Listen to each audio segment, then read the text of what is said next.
प्यारे बच्चों, आज मैं हिंदी व्याकरण में आपको संज्ञा के भेद में आज ये समझाने जा रहा हूँ। देखिए, संज्ञा क्या है? किसी व्यक्ति, वस्तु, स्थान या भाव के नाम को क्या कहते हैं? संज्ञा कहते हैं। राम, श्याम, गीता, रामायण, कानपुर, ठीक है, ये सब क्या है? ये सब संज्ञा है। ये जो मैंने उदाहरण बताई ये सब संज्ञा। अब आती है बात संज्ञा के भेद की। हिंदी में संज्ञा के 3 भेद बताइए। पहला है व्यक्तिवाचक संज्ञा, दूसरा जातिवाचक संज्ञा, तीसरा भाववाचक संज्ञा। अब हम व्यक्तिवाचक संज्ञा के विषय में बात करें। देखिए, व्यक्तिवाचक संज्ञा क्या है? यानी वह संज्ञा जिसमें किसी व्यक्ति विशेष, व्यक्ति, स्थान आदि या विशेष का वर्णन किया हो, यानी नाम दिखाया गया हो, तो वहां पर क्या है? व्यक्तिवाचक संज्ञा होती है।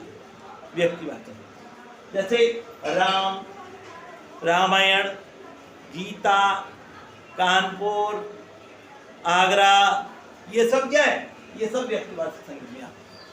किसी व्यक्ति विशेष का वर्णन किया गया हो तो व्यक्तिवाचक संज्ञा है।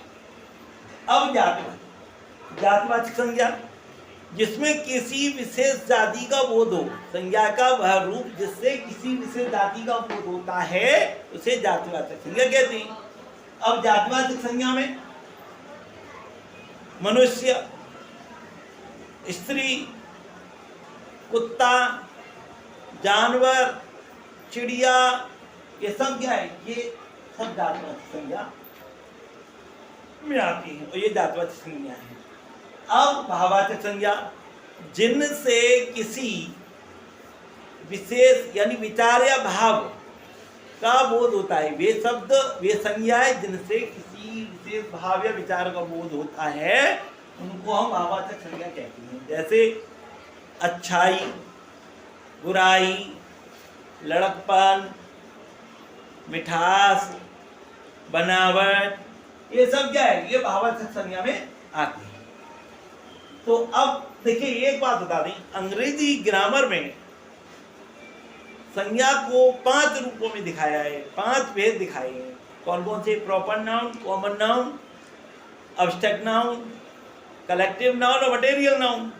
यानी प्रॉपर नाउन व्यक्तिवाचक संज्ञा है, कॉमन नाउन जातिवाचक संज्ञा है, अब्स्ट्रैक्ट नाउन भाववाचक संज्ञा है, और कलेक्टिव नाउन कहते हैं समूहवाचक संज्ञा, और मटेरियल नाउन पदार्थवाचक संज्ञा। तो देखिए, जो कलेक्टिव नाउन और मटेरियल नाउन है ना, पदार्थवाचक संज्ञा, इनको हिंदी में जातिवाचक संज्ञा में दिखा दिया है, जातिवाचक संज्ञा के अंदर आ गए हैं, इसलिए यहाँ 3 रूप हो गए संज्ञा की। अब बात आती है संज्ञा के भेदों में परिवर्तन। संज्ञा के भेदों में परिवर्तन क्या है? देखिए, व्यक्तिवाचक संज्ञा का भाववाचक संज्ञा में बदलना। कैसे बदलेंगे? जैसे राम व्यक्तिवाचक संज्ञा है, राम का रामत्व हो गया, ठीक है। अब गांधी है, व्यक्तिवाचक संज्ञा है, और गांधी का भाववाचक संज्ञा है गांधीवाद। लेनिन, ये व्यक्तिवाचक संज्ञा है, इसका भाववाचक संज्ञा क्या होगा? लेनिनवाद। तो इस तरीके से इनके ये क्या है?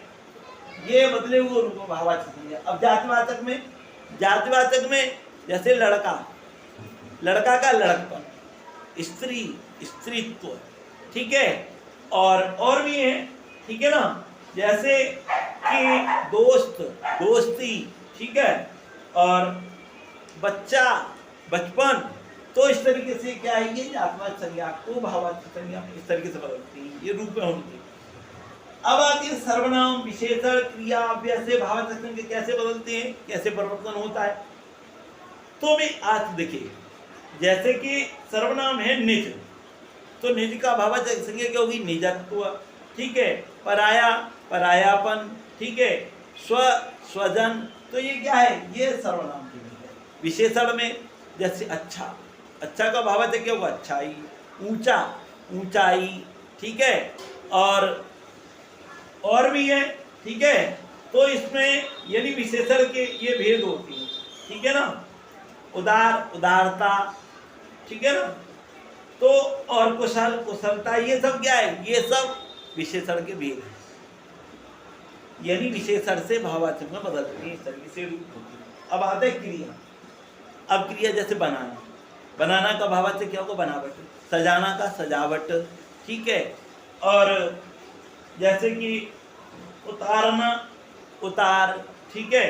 मिलना, मिलन, पढ़ना, पढ़ाई, लड़ना, लड़ाई। तो ये सब क्या है? ये सब क्रिया के भाववाचक, क्रिया को भाववाचक रूप में, क्रिया के भाववाचक, ठीक है। अब आता है अव्यय। अव्यय क्या है? जैसे दूर, दूर अव्यय है, भाववाचक संज्ञा क्या होगी इसकी? दूर की, दूरी, ठीक है। और सावास, सावास की भाववाचक संज्ञा क्या हुई? सावासी, ठीक है। ऊपर, ऊपरी। तो ये सब क्या है? अव्यय से भाववाचक के रूप में, अव्यय से भाववाचक रूप में बदलना होगा इस तरीके से। तो आज मैंने आपको संज्ञा, संज्ञा के भेद और संज्ञा के भेदों को बदलना आज के वीडियो में मैंने बताया है। अगले वीडियो फिर बताएंगे, अगला चैप्टर। धन्यवाद।